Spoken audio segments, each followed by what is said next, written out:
What is going on, all of you amazing Xbox gamers and other gamers out there in the world? I am MegaAmpster. Thank you for being here, whether you are a new or returning viewer. Appreciate you taking the time to watch this video. Now, I know it's about a week out from the air of the most recent Xbox Developer Direct, but I wanted to give myself some time, let it settle a little bit to kind of collect my thoughts on the style of presentation, because that is what I want to discuss with all of you today. Is the Xbox Developer Direct format. The second one ever aired just a week ago. Like I said, as of this recording, the first one debuted in January of 2023. And so now we've had a couple of these, and I want to talk about just how refreshing these are in a sea of Nintendo Direct-like presentations. Now, I'm not trying to hit on other publishers or platform holders, but Nintendo really set the framework for digital video game presentations with their Nintendo Direct. That, it started, was it 2013? Correct me in the comments if I'm wrong. It was far from perfect at the beginning, and not that the most recent Directs are perfect by any means. There's always going to be highs and lows. They're very subjective depending on which games you enjoy looking at. But, they, around the time of like late Wii U and 3DS into the Switch life cycles, really where they started to nail the more the flow and just like the rapid fire announcement style, where people can be interested. The nice thing about Nintendo Direct, right, in that style of presentation is there's almost always something for you, like it's a ton of variety because there are so many games that go through it. Now, on the other hand, you've got what Xbox is doing here with the Developer Directs, which I do not think is a bad thing.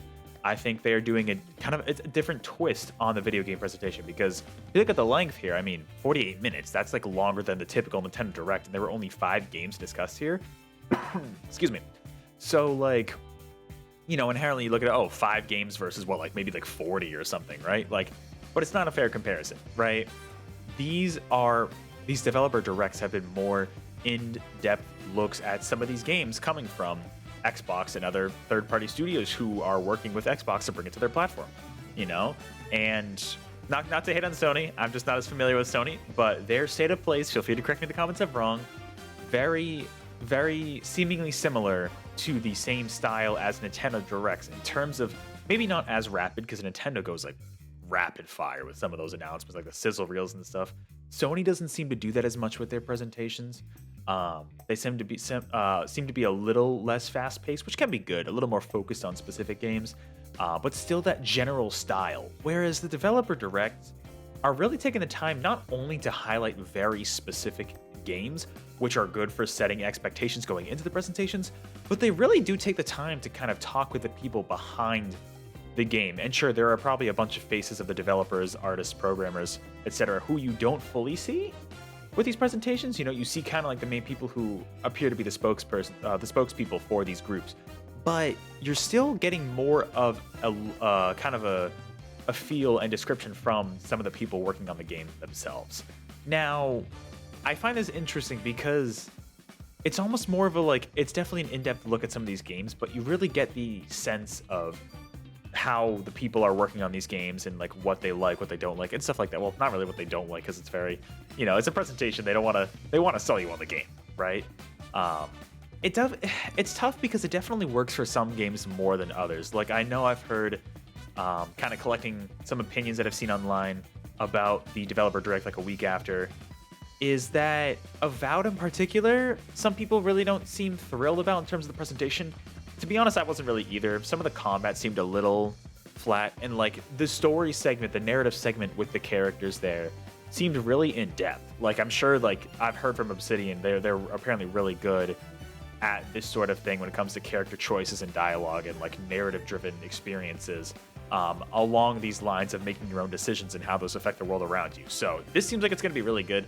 It's tough to present something like this, and so I think this is a game that people are going to have to play first. So not every game works in this format. It really doesn't. And honestly, to the same degree that, Ara History Untold, kind of a similar deal, where this was a really tough show, especially if you're not a fan of this type of game already. I think that's what made it difficult, just the fact that it's this very in-depth, complicated game that fans, I'm sure, will really like, but it was they tried to sprinkle in some comedic moments, which I think helped kind of keep engagement overall. When they were talking about the coyotes, that was kind of funny. I think it was coyotes. Cougars. That's what I'm thinking of. Like that was funny, but like the gameplay itself, it's a tough sell, right? Whereas games like Indiana Jones, I think really benefit from this style of presentation. I really think it does. Just in terms of like these types of like action quippy games with some cutscenes and some gameplay you get to see. I think these games present really well for these types of presentations. Games that don't require too much like attention, in-depth knowledge, because you also have a bunch of people from the team talking about their passions for the game, what they're working on, some of the technology they're using, and especially like regarding the technology they're using. I want to go back to Hellblade specifically because honestly, like as much as I really liked Indiana Jones, this might have been my favorite part of the developer direct where, the people, you had like the actress that I'm sorry, I can't think of the name, the one who is the essentially the human inspiration for Senua in Hellblade 2 and the first game, but like showing the mocap, like that's super cool. Get to see their passion there. And then the guy talking about the audio technology, like you can just tell the passion of the team behind this. Like this was really cool to see. And I think this makes for a very interesting presentation, something that's very different from that rapid fire Nintendo Direct like presentation style, where I think this freshens up the space a bit. Like I'm gonna look forward to these, especially now going forward. Even if I'm not interested in the game, it's just like hearing the different people on these teams discuss their game. Like I think that adds another element to it. And I really like the fact that, Xbox, big corporation, they're not your friends. I like the fact that they are highlighting these people. I really do, because it reminds me personally of the human work that goes into these games, right? It's a reminder that people put their souls and their passion into all of these games to create this incredible experience. This part was creepy with the microphone, but it works well. Like this, you know what I mean? It reminds you of that human element. And I think that's honestly really important when it comes to these different games. I know not everybody's going to care about that, and that might only be me and maybe a select few people, but I think it's really, really cool. And getting to see the people behind these games, I think this presentation style just stands out a lot as something that's fresh and unique, and honestly really cool insight into maybe still surface level of the feelings of the teams working on these games, but still, a cool look at some of these. What was the only one I didn't talk about? Oh, yeah, of course. And see, okay, so this one's interesting because we got to talk about the Square Enix inclusion here. This was an interesting poll.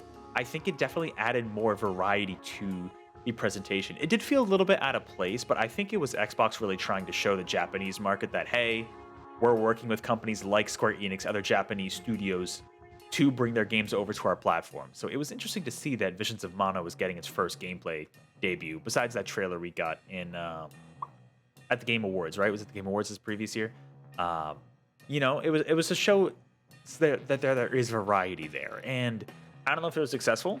I don't know if people are paying more attention to Xbox now, at least in the Japanese market.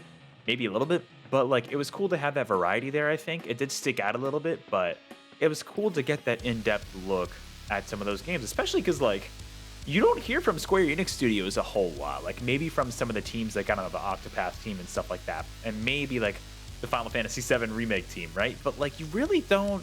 Square is one of those companies you don't hear a ton from like the people themselves. So this was kind of a still, like I said, surface level, but a little more of a look at what their kind of mindset going into games like these are. So it was a cool inclusion. I really did like the inclusion, and like I love set pieces like this. I get very nerdy about stuff like this, like seeing people work on the game, the audio design, all the cutscenes and voice acting, like in the mocap from Hellblade 2. Like I think that's super cool, and I think it's very fresh. Now, do gamers care? That's the big question. I think it's cool, but do most gamers care? I mean, probably not.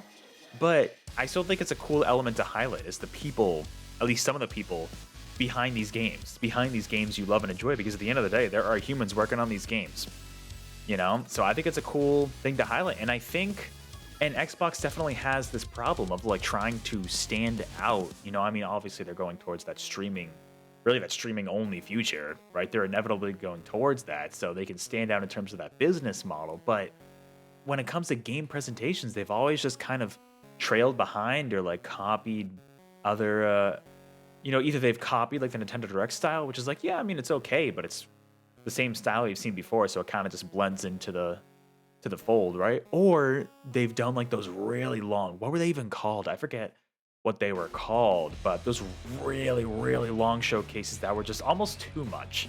You know, they were just way too long, way too in depth. I forget what those were called. If anybody remembers, let me know. But they used to do those before they did the Xbox Developer Direct. They're such long presentations, kind of a slog to sit through, almost like a Nintendo Treehouse style, but like the whole presentation is just like that. Whereas these, I think, are good.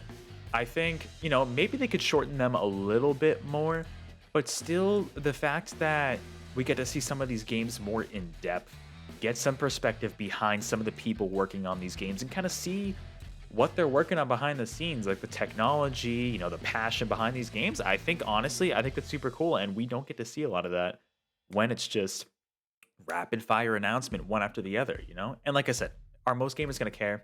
I don't know. Honestly, maybe not. But as someone who appreciates learning about the people behind these games, it's a cool presentation, and I think it makes Xbox stand out a lot from presentations like Nintendo Directs and stuff and State of Plays, right? So I hope more companies embrace. Even it doesn't have to be just like, obviously they don't have to copy Xbox in terms of that presentation, but just like I hope they do different presentations, because Nintendo Directs are great. Do not get me wrong. They are great for rapid fire announcements. And like I said, you're bound to find something you like in there, right? Because there's just so many announcements. But these presentations, these developer directs have given some of these games the time to breathe, get the attention they deserve, and give some of the people the attention they deserve. So I hope other companies are able to, I don't want to say replicate, but like do something different than just a Nintendo Direct style presentation, because those definitely have their place. But I don't know, just like change it up, make it more interesting, because then I think you stand out from the crowd, right? So we'll see what happens. I just wanted to make this quick video just to kind of give my thoughts on this presentation style. It's far from perfect, you know? I mean, listen, I might be a little biased because of the Hi-Fi Rush Shadow drop last year happened at the 2023 Developer Direct, right? So I'm a little biased that way. But even this last one I thought was a really good presentation. You know, where's Todd Howard? He's in the background somewhere. But with that, thank you so much for watching. I appreciate if you did watch this entire video. Let me know your thoughts on the Xbox Developer Direct, this specific one, and just kind of the format in the comments below. You know, how do you think it stacks up to some of the other presentations like the Nintendo Direct, like the PlayStation Showcase or State of Plays, all of that stuff? Let me know what you think. And otherwise, hey, appreciate you watching again. I will catch you all in the next video or live stream. And until then, Todd Howard's coming up. Take care.